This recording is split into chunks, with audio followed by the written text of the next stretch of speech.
It is surreal to watch CNN or MSNBC, NBC, CBS, you name it, and they'll have CIA analysts on there saying, ISIS is inside the U.S. and could hit us any minute, on or before 9/11.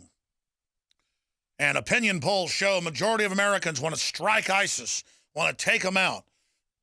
And we're talking about an illegitimate government that openly, publicly in the last 4 years has given al-Qaeda new bases in Iraq, new bases in places like Syria, allowed them to take over Libya.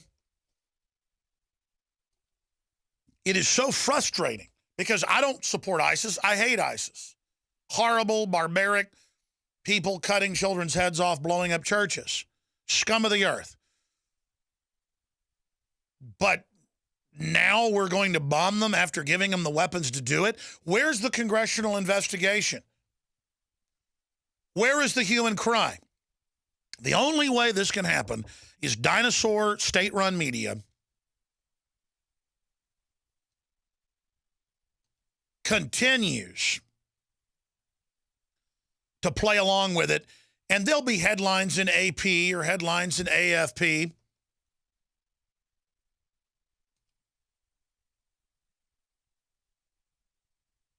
where they'll say, oh, top general says we helped create ISIS, or general says we armed ISIS, or Pentagon admits that we're partly to blame for ISIS. Not partly to blame like you accidentally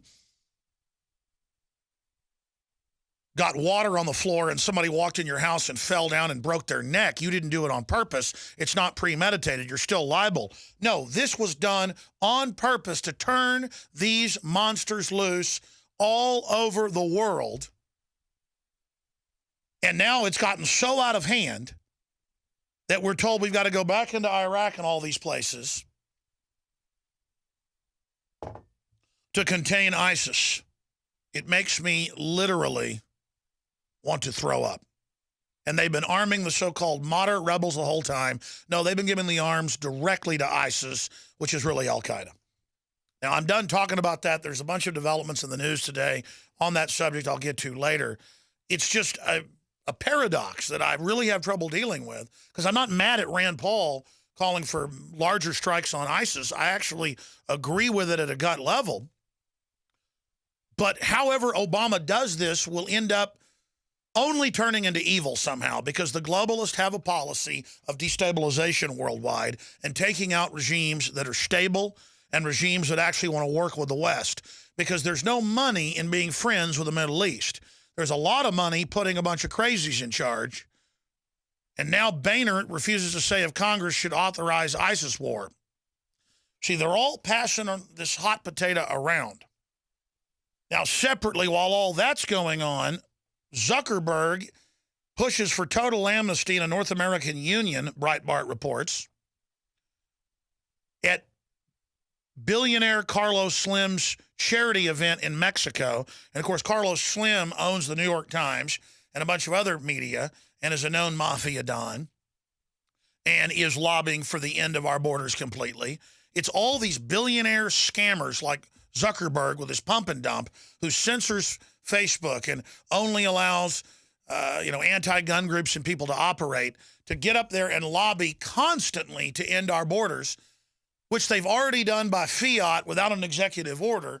And then to confuse the public, they have the media come out and say, Obama's been dealt a defeat. He's afraid in the midterm elections in the Senate to legalize the illegals with an executive order. Plus, it's unconstitutional. He's already done it. They've got deportations back to 3 to 5 years. They're not even having the deportation hearings for at least 3 to 4 years. It's a total fraud.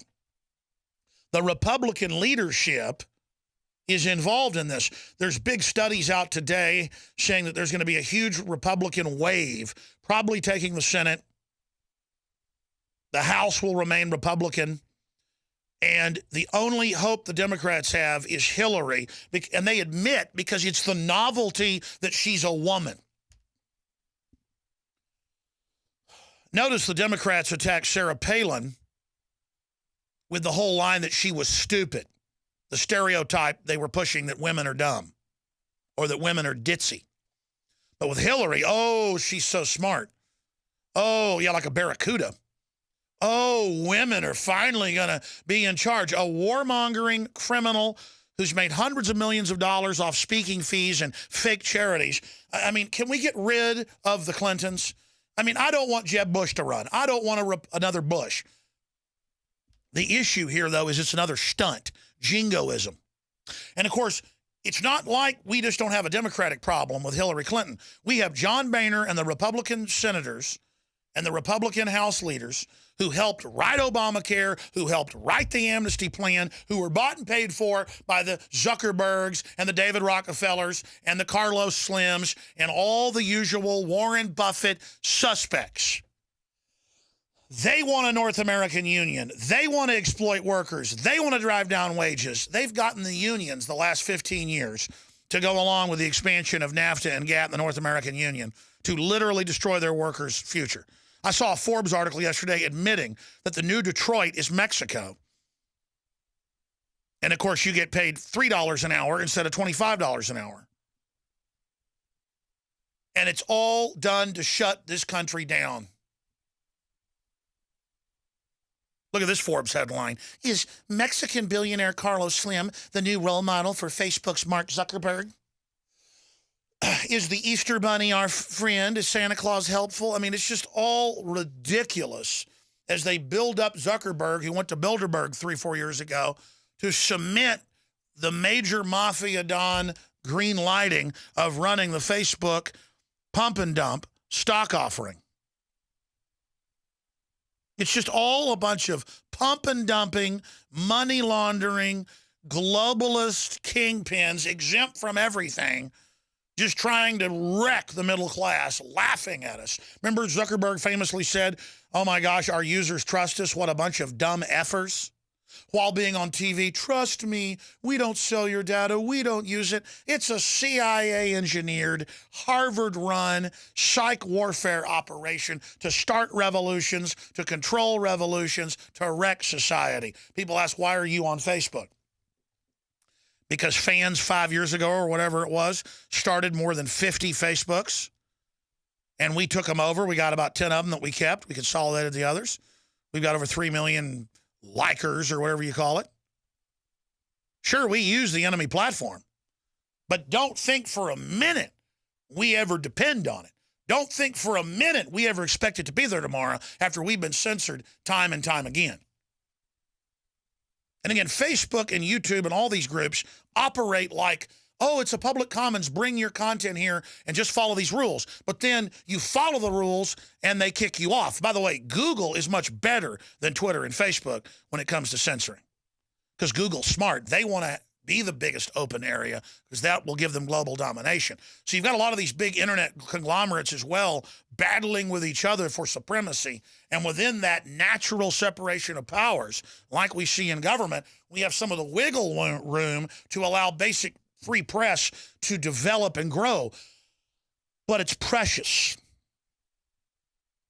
It's like I have a saltwater tank and, you know, you put inexpensive baby corals in there, but not all of them take. They need to get established and rooted, and they're doing well before they grow.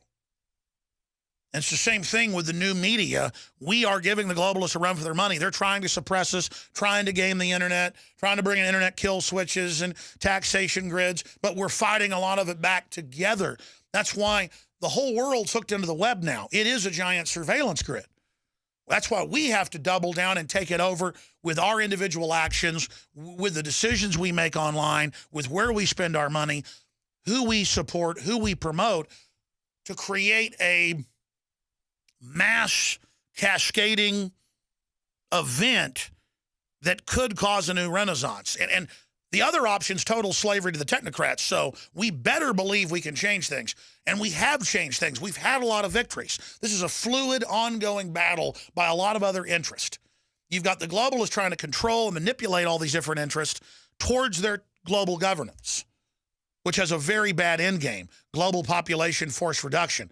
All the stuff we've seen so far is just the toying with it, the tinkering, the beta testing. We're entering the end game. We're entering the globalist attempt to transcend humanity, merging with machines, becoming gods, and then expunging the earth of the disease they call humanity. The facts are in. The studies are legion. Sodium fluoride and other toxic members of the fluoride family are devastating the health and cognitive ability of the American people. So why are the social engineers adding it to the water? Simple. Dumb down the host population that the parasitic technocracy is feeding on. We may not have been able to get fluoride out of the water supply yet, but we can help to get it out of our bodies. I am extremely excited to announce the exclusive InfoWars Life Fluoride Shield formulation, fusing 6 of the best documented ingredients from around the world to help the body remove not just toxic fluoride residues from the body, but a whole host of toxic substances. Let's take a stand against the globalist by blocking their poisons with Fluoride Shield. I use Fluoride Shield every day. Secure your Fluoride Shield and other pioneering formulations at InfoWarsLife.com today. Let's start cleansing our bodies now and support the InfoWar at the same time. That's InfoWarsLife.com.